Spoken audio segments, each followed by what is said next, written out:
तो जनाब OD with ओबी के साथ उबैद आपके सामने कैसे हैं?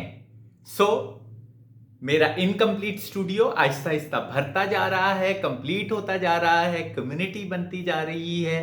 सब मेरे साथ बहुत अच्छे तरीके से इन्वॉल्व हो रहे हैं, मुझे बहुत मजा आ रहा है। लेकिन अभी भी मेरा स्टूडियो इनकम्प्लीट है, इसमें बहुत कुछ होने वाला है और मेरी लाइफ भी अभी इनकम्प्लीट है, इसको भी आगे बहुत लेके जाना है। लेट्स सी मैं कहां तक जाता हूं, मेरा स्टूडियो कहां तक जाता है। तो जनाब मैं अभी राइट नाउ मैं शुरू में ही आपको बता दूं कि मैं कोई बहुत ज्यादा जबरदस्त किस्म का इंसान नहीं हूं। बहुत ज्यादा सक्सेसफुल, बहुत ज्यादा फेमस, बहुत ज्यादा रिच, बहुत ज्यादा कोई भी चीज मेरे पास जो कि एक सक्सेसफुल इंसान के पास होनी चाहिए वो बहुत ज्यादा नहीं है। मेरे पास कोई भी इशारिये नहीं है, कोई भी पॉइंटर्स नहीं है जिससे मैं बता सकूं कि मैं एक बहुत सक्सेसफुल लाइफ गुजार रहा हूं। But at the same time मैं एक ऐसी जिंदगी गुजार रहा हूं जिसमें मुझे ये लगता है कि मैं बहुत पीसफुल हूं। आई डोंट नो लोगों को क्या लगता है, मेरे इर्द गिर्द के लोगों को क्या लगता है, लोगों का क्या रिस्पॉन्स है मेरी इस बात पे। लेकिन मैं सिर्फ और सिर्फ बता, ये वाली बात जो है, ये वाला जो वीडियो है, इसके स्टार्ट में ये इसलिए बता रहा हूं कि मैं कोई बहुत जबरदस्त मिसाल नहीं हूं जिसको फॉलो किया जाए। मैं कोई बहुत जबरदस्त किस्म का एक सक्सेस स्टोरी नहीं हूं जिसको देख के इंप्रेस या इंस्पायर हो सकते हैं आप। बस मैं अभी अपनी पॉडकास्ट, अपनी और बहुत से कामों के साथ साथ अपना पर्सनल एक्सपीरियंसेस को भी रिकॉर्ड करता जा रहा हूं और शेयर भी करता जा रहा हूं। लेट्स सी आगे कहां तक जाता है, ये क्यों मैं कर रहा हूं। ये सिर्फ और सिर्फ मैं अपनी एक सिक्स्थ सेंस को सेटिस्फाई करने के लिए कर रहा हूं और एक जर्नल को अपने डॉक्यूमेंट करने के लिए कर रहा हूं। मुझे नहीं पता कि ये वाकई ही में कोई बहुत जबरदस्त चीज है। खैर बहरहाल मैंने आप एक बैकग्राउंड बनाना था, वो मैंने बना दिया। तो जनाब मैं अपनी पूरी जिंदगी में कहीं ना कहीं मैं बहुत सोशल रहा। कॉन्फिडेंस की कभी कमी नहीं रही, बातचीत करने में, कम्युनिकेशन स्किल्स में, पढ़ाई में, बाहर लोगों के साथ मिलने मिलाने में कभी भी ऐसा कम्युनिकेशन गैप नहीं आया जिसको देख के लोग मेरी पर्सनैलिटी के बारे में अज्यूम करें कि मैं इंट्रोवर्ट हूं, तन्हाई पसंद हूं, या बाहर नहीं निकलता, या लोगों से नहीं मिलता, या घबराता हूं। But at the same time मेरी जिंदगी में एक पैरेलल लाइफ चल रही थी जिसमें मैं बिल्कुल अकेले होके अपने बारे में सोचा करता था। मेरी एक जबरदस्त किस्म की एक इमेजिनेटिव समझ लें या एक रियल लाइफ में समझ लें, कहीं भी एक बहुत जबरदस्त एक लाइफ जरूर मौजूद थी मेरी।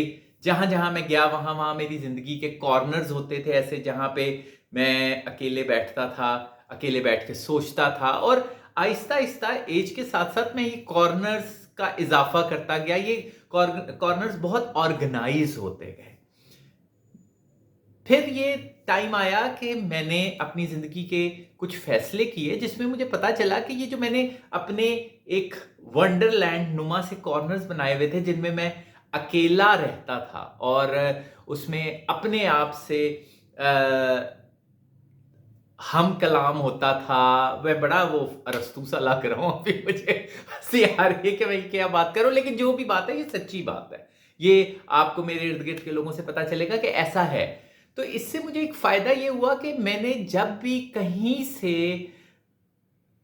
उठना होता था, रैप अप करना होता था या जाना होता था, तो मुझे अटैचमेंट के प्रॉब्लम्स नहीं होते थे, क्योंकि मुझे पता होता था कि मैंने कहीं ना कहीं अपने एक ऐसे कॉर्नर में दोबारा से चले जाना है जो कि बहुत जबरदस्त कॉर्नर है, जिसमें बैठ के मुझे मजा आता है, जिसमें मुझे क्रिएट करके मजा आता है, सोच समझ के मजा आता है, अपनी हॉबीज को प्रैक्टिस करके मजा आता है। इसकी वजह से मुझे यह बहुत फायदा हुआ कि मेरे अटैचमेंट के इश्यूज कभी भी डेवलप नहीं हुए। इस इसको कई लोग इमोशनल ट्रॉमा का नाम भी दे सकते हैं, कोई कोई माजी का हादसा भी कह सकते हैं जिसकी वजह से मैं ऐसा हो गया हूं, कुछ भी आप कह सकते हैं। लेकिन इसकी वजह से मुझे यह फायदा हुआ कि मैं कहीं ना कहीं बहुत जल्दी जरूरत के तहत, नीड के तहत, तकाजे के तहत कहीं से भी उठ के आ जाता हूं।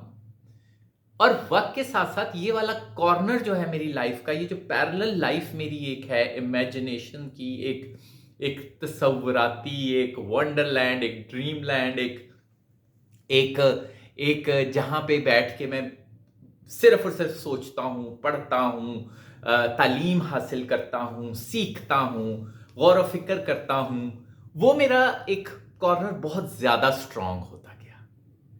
जब वो कॉर्नर स्ट्रांग होता गया तो पिछले 5-10 साल में पोस्ट कोरोना समझ लें आप, वो कॉर्नर इतना स्ट्रांग हो गया कि मैं बहुत सी चीज़ों में उस कॉर्नर की वजह से, उस एक पैरेलल अकेले लाइफ की वजह से बहुत माहिर हो गया। मेरी पर्सनैलिटी, मेरी फिजिकल और मेंटल हेल्थ बेहतर हो गई।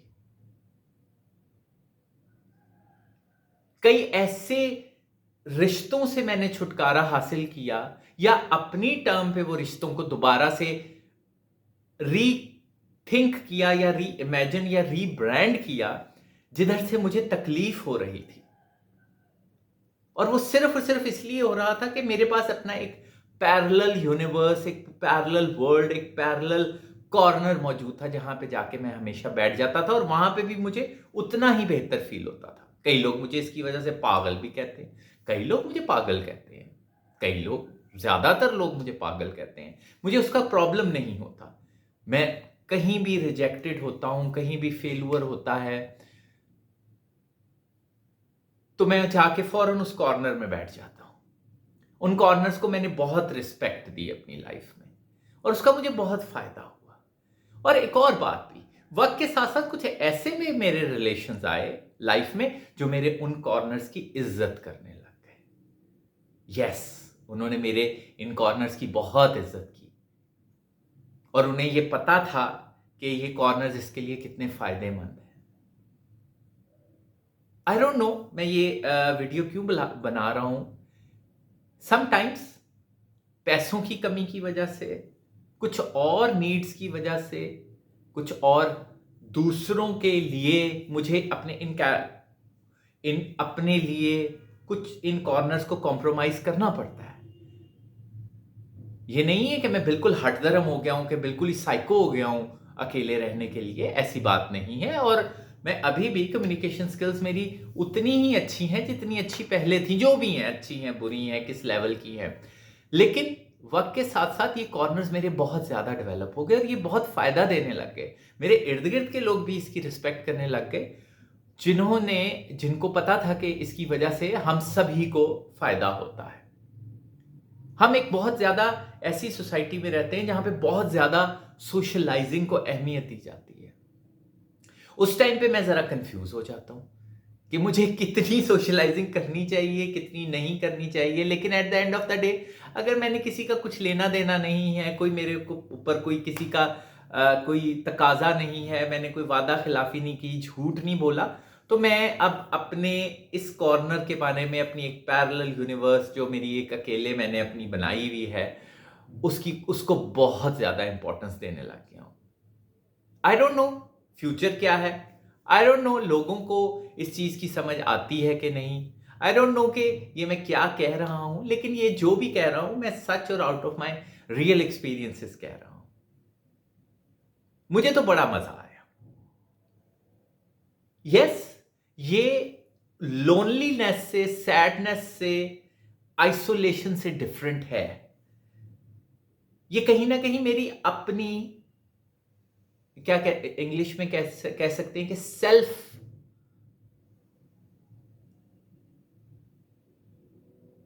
चोजन, मतलब कि खुद मैंने चूज किया है इस सॉलिट्यूड को। ये ना तन्हाई है, ना ये अकेलापन है, लेकिन समहाउ ये एक बहुत जबरदस्त चीज मेरे लिए है। आई डोंट नो, मैं आगे चल के पागल हो जाता हूँ क्या सनकी हो जाता हूँ, या अभी भी हूँ, आई डोंट नो, मुझे नहीं पता। मुझे नहीं पता कि लोगों का मेरे बारे में क्या क्या वो है, वो ओपिनियन है। और अगर मैंने किसी का दिल नहीं तोड़ा, किसी के साथ ज्यादती नहीं की, तो I think it's all right. मैं कोई ऐसा ये नहीं कहूंगा कि ये मुझे नहीं करना चाहिए था, मैंने कर लिया। और इस पैरेलल यूनिवर्स को मैं साथ-साथ लेके चल रहा हूँ। ये कॉर्नर भी मेरा उसी एक यूनिवर्स में से एक यूनिवर्स है जिसमें कभी-कभी मैं अपनी लाइफ़ को, अपने एक्सपीरियंसेस को डॉक्यूमेंट करता हूँ। और मैं पता नहीं नसीहत करना चाहता हूँ कि नहीं चाहता, मैं उस लेवल पे हूँ कि किसी को बता सकूँ कि ये आप लोग भी अपने अंदर ये चीज़ डेवलप करें, अपने साथ बैठने की, अपने बच्चों में ये चीज़ डेवलप करें। हर वक़्त इतना ऑब्सेस्ड ना हो सोशलाइज़िंग से, सोशलाइज़िंग अच्छी चीज़ नहीं होती। सोचें, समझें, गौर-व-फ़िक्र करें। आपको इसी में से पैसे भी मिलेंगे, ऐसी बात नहीं है। दुनिया इनोवेशंस पे ही चलती है, आइडियाज़ पे ही चलती है। इसी मैसेज के साथ Ubaid signing off. Bye bye.